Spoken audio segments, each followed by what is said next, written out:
Hey y'all, it's Jessica from Sloppy Swatches. Today I have the charming collection from Zoya Nail Polish. This is for spring 2017 and it is available right now. These were sent to me for review and I'll go ahead and link Zoya's storefront down below. This new collection consists of 3 new creams, 3 new shimmers, and a new lippy, so I'll go ahead and get right into the swatches. So first up is the new baby pink. This is Jordan, and it's described as a soft blossom pink cream. On Zoya's intensity level, this is rated as a 5, which I usually attribute to like one-coat creams. This is not that formula for me. I'll go ahead and show you a brush shot, and I'll show you how Jordan swatched on my natural nail.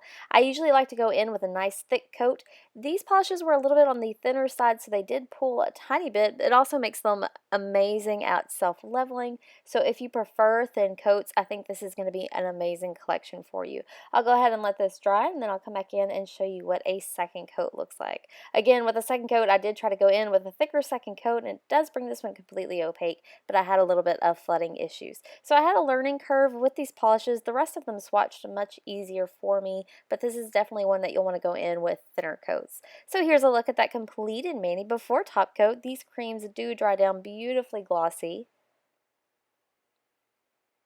This is my swatch photo under artificial lighting, and then once more at an angle under artificial lighting.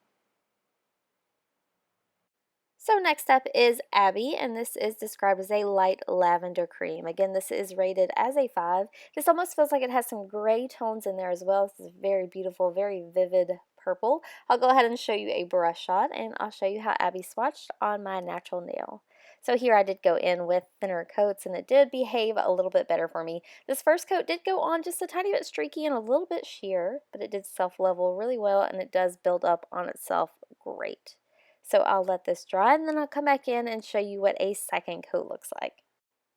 So for my second coat here, I did go in for a bit of a thicker second coat. That's kind of habit for me. It did behave pretty well, but I did have a tiny bit of flooding. At 2 coats, this one was completely opaque for me. I think it's really going to depend on your application. These are anywhere between a 2 and 3 coater. So here's a look at that completed mani before top coat. This lavender actually did bring out tan tones in my skin, which I loved. This is my swatch photo under artificial lighting, and then once more at an angle under that artificial lighting.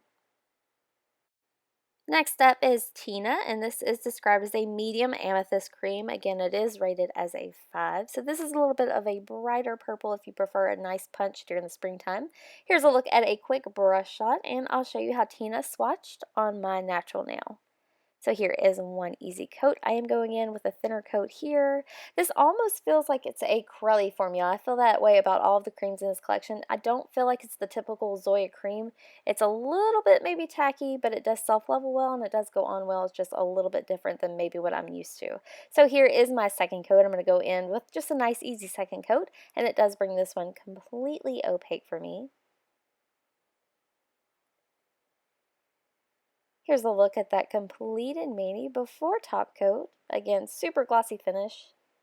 A nice top coat is going to help the durability of these polishes though, and kind of make sure you don't get tip wear or chipping. This is my swatch photo under artificial lighting, and then once more at an angle under that artificial lighting.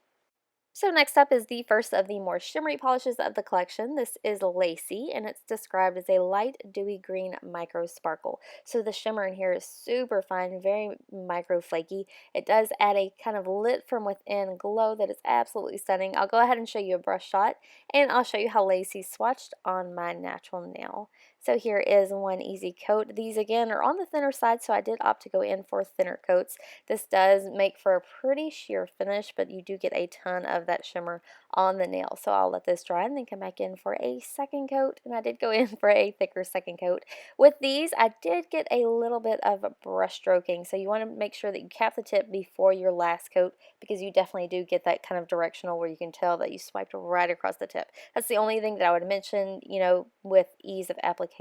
I do think that all 3 of these shimmers are my top picks of the collection. They're just absolutely beautiful, and I am all about shimmers in the springtime. So here is a third and final coat, and this does bring this one completely opaque for me. So here's a look at that completed mani before top coat. These do dry down fairly glossy. I think these are going to look really cool with a matte top coat as well. This is my swatch photo under artificial lighting, and then once more at an angle. So next up is a Mira, and this is described as a soft, dewy blue micro sparkle. So again, it does have that super fine shimmer in there. It almost looks like it has some blue shimmer as well as some gold. This feels very Cinderella to me. I'll go ahead and show you a brush shot, and I'll show you how a Mira swatched on my natural nail. So here is one easy coat. Again, this does go on super smooth and really nicely, just a little bit sheer here. It is a little bit on the thinner side, but that's no problem at all. At one coat, I got a ton of shimmer, so I'll let this dry and then come back in and show you what a second coat looks like. So here I'm just going in for a nice thick second coat, and this does bring this one right to the edge of being opaque. I think, again, depending on your application, this is going to be a 2 or 3 coater, as well as your nail length and your nail line. I do have a very strong nail line. So here's a look at that completed mani at 2 coats before top coat. This is another of my absolute favorites. This is my swatch photo under artificial lighting, and then once more at an angle. So the last polish I have for you today is Millie, and this is described as a dewy violet micro sparkle. So it is, again, one of the more shimmery polishes in this collection, and of course one of my top picks. This is the only one that's rated as a 5 for intensity within the sparkles. So I'll go ahead and show you a brush shot, and I'll show you how Millie swatched on my natural nail.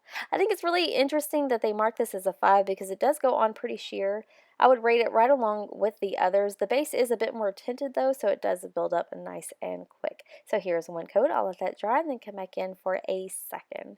This again has that beautiful lit from within quality. I really love the shimmer in this polish. So 2 coats, it does bring this one right to the edge of being opaque for me. I did do a nice thicker second coat here. So here's a look at that completed mani before top coat. This is another one that you're going to want to cap the tip before you do your final coat.